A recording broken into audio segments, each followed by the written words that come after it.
Hello, we are back with another banger match from the YMCA Cameo Friendship Tournament. Let's start the game. I think this should be... wait, we get the bracket here. This should be one of the final matches from the winner bracket. This one here, I think it is. So, let's go straight into it. We have Marvelution, Brezel and Goljat. This is the team as it's intended to be. No replacement player here. Really great guys that you actually made it.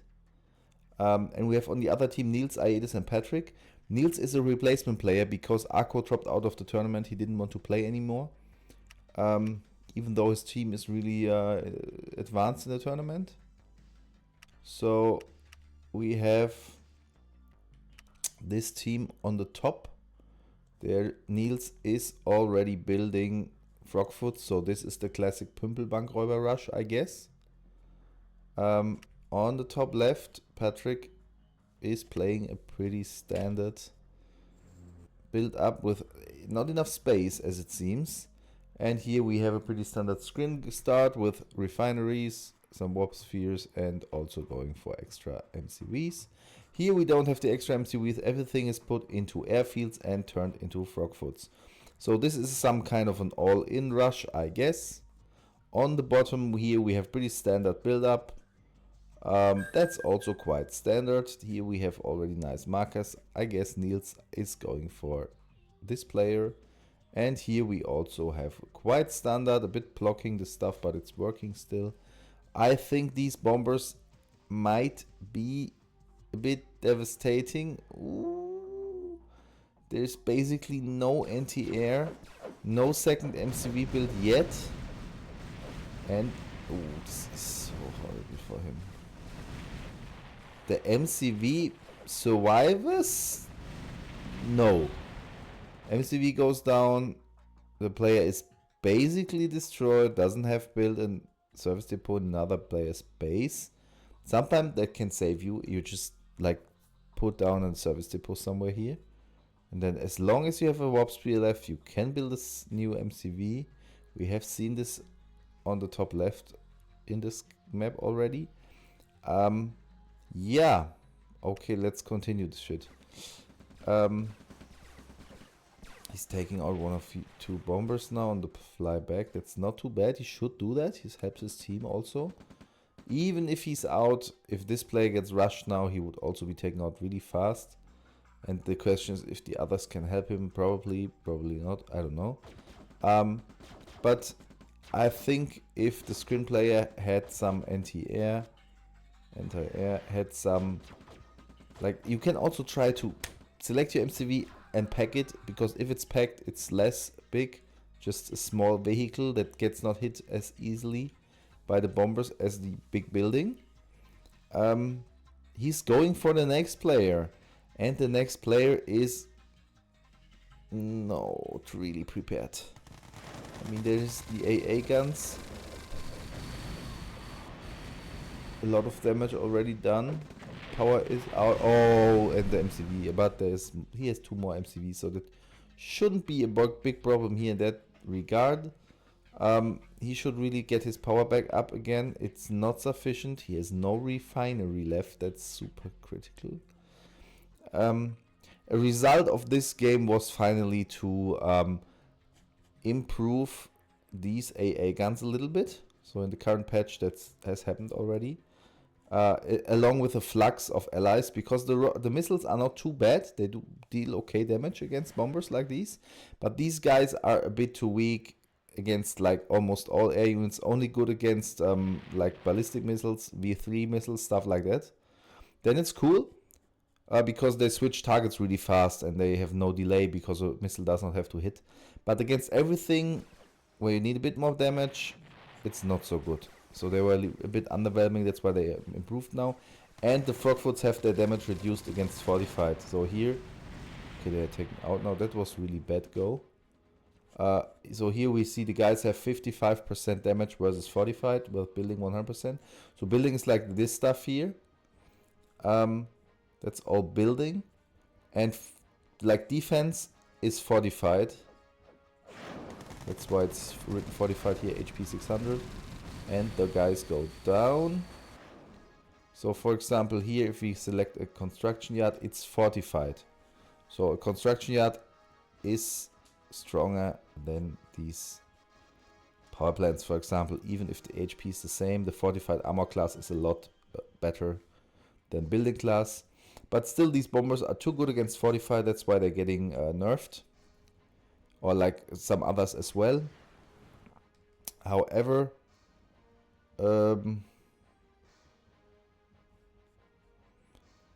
it seems like the guys have not yet given up, even though they took a very, very, very heavy hit. I'm not sure. I don't think they can win this at this point. It's no longer possible, I guess. Because this player is essentially taken out. This player doesn't have a service depot, so cannot really get back on the feet. They have to find chests. So, not really likely to happen.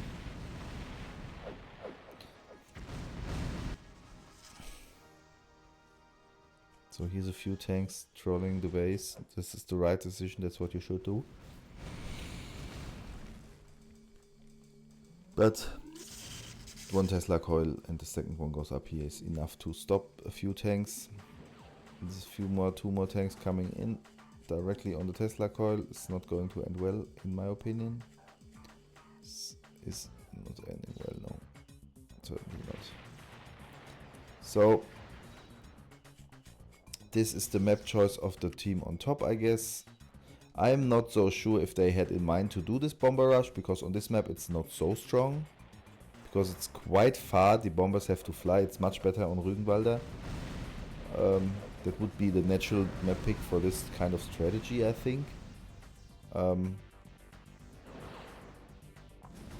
But maybe that's why it worked so well, because this map is not so expected for rush because of the quite long distance. Then made sense to just rush.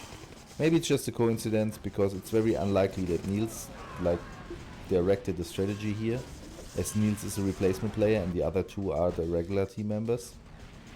Okay, there goes the GG. So they give up. I think that's a sensible choice. So now next map is their map choice. Yeah.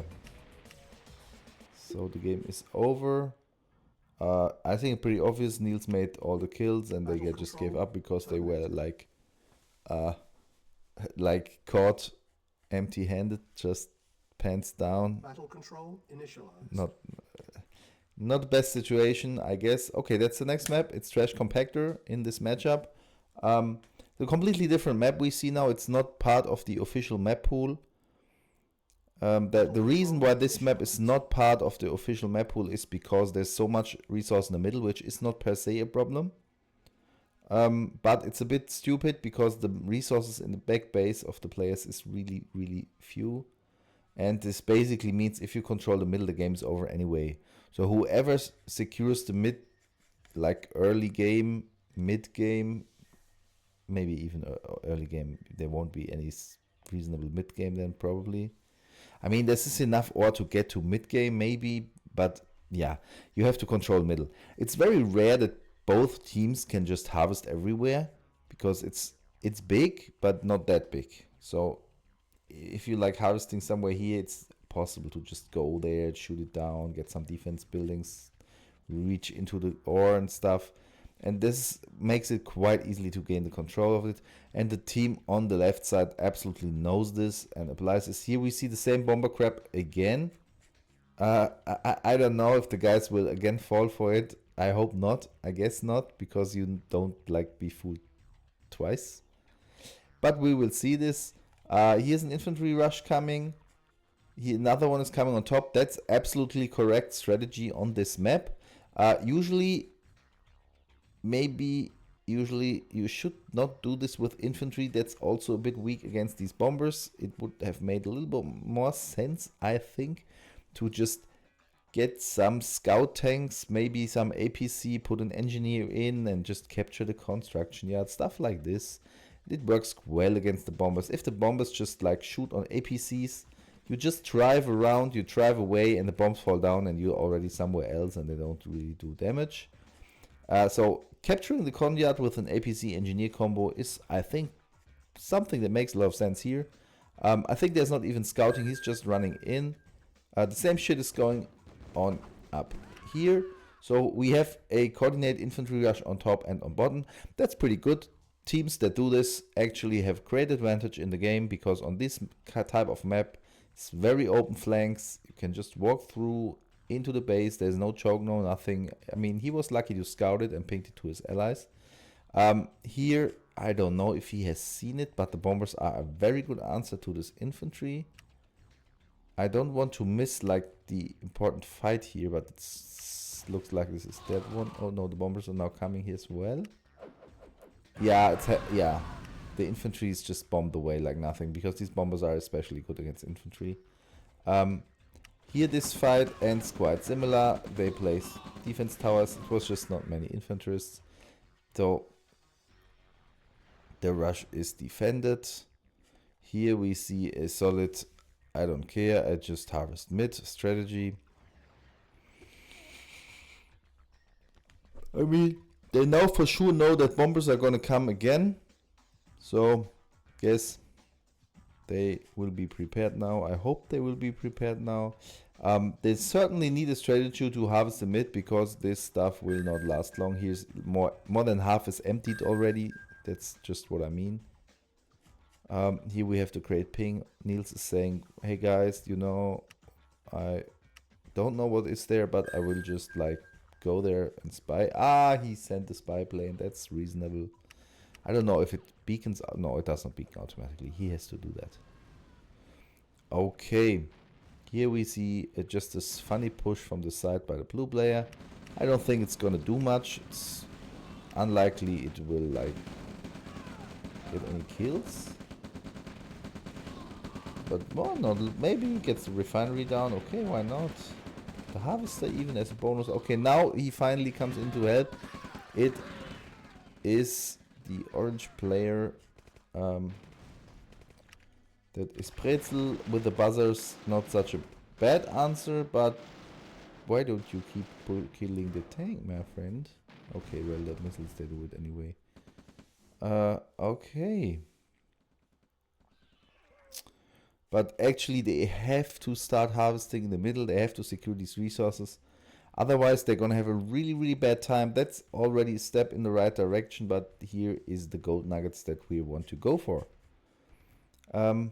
Yeah, okay, we see a Crocanon here, which pretty much, like, what would you say, like, secures the whole ore field, or maybe the upper ore field. So, yeah, this Crocanon is absolutely critical. He cannot push with this crap in here anymore. This would be a total disaster. If he has a lot of PDL, it's definitely possible, but he only has one unit, I think. These guys never have PDL.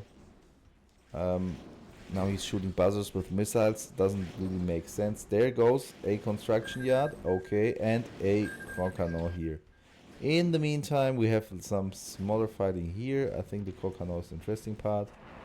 And oh, but the MLRS doing a lot of damage to buildings, but the Crocanon that can just land the hits is not stoppable by 2 MLRS. Buzzers are coming in, but it's power is down, but it's not gonna change anything. Power's back up. Here's another fight going on. The refinery was damaged a bit, but that's that. Yeah. I think the game is completely lost for the right, or I don't know if we would say east or west side. In that case, it would be the east side. Like you do this also on east side, your stuff, you know. So, yeah, I think it's over. No more resources here. Half of that is empty. So, the bottom player cannot build much anymore. The player in mid can snag away this field, but doesn't do that yet. And the player on top already has insanely long distance for the harvester. So this game is over here.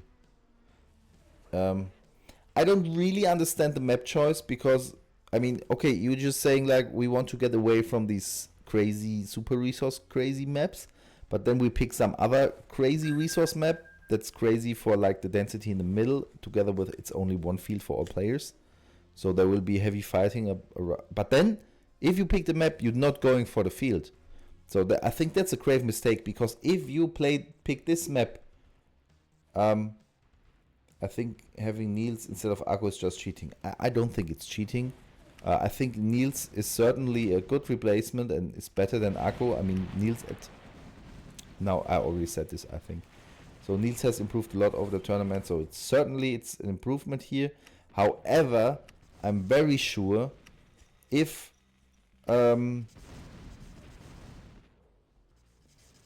if we cut Nils and cut the weakest player of that team here, it would still be in favor of those guys, because I think those three are stronger than Nils.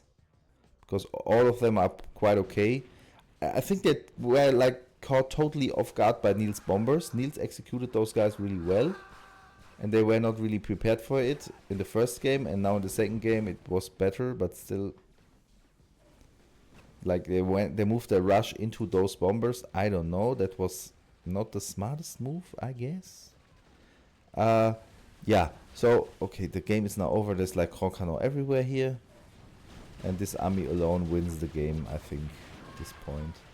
With these ranged corruptors, the infantry and the gunwalkers also in addition to that. Yeah, that's a good sprint army, looks good.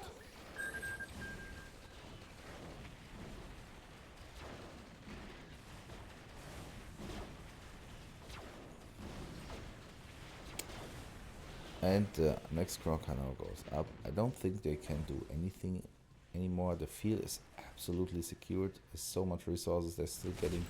If we look at this graph, it will be horrible. I mean, the all-in by Nils takes its toll, but the other two players are just somewhere else. Completely somewhere else with their income. If we look at the army, that's the same picture, unsurprisingly, since they're already harvesting there for quite a while. So this has all turned into army, and I think that game is just over. Here the Apocalypse tanks are a nice addition. They have propaganda and PDL, and this makes these guys stronger. They have then you see this, the red star here. It indicates that propaganda is acting on the guys. I don't know if they get no. You want a 2-2 for the fairness. Yeah, so here's the offer to just play 2-2, because he also thinks like Nils might be too strong or stronger than the guy he places. However, I think the 2-2s would not have a different outcome here. So that concludes this match. Quite fast, intense matches with a lot of fighting and terror in the beginning. So Marvelution has not yet given up, but I think the Crocanos shooting at his base already is something. He tried it with Warthog, it's not a bad idea. So this game is now over. This makes it a 2-0, and thanks for watching. Bye bye.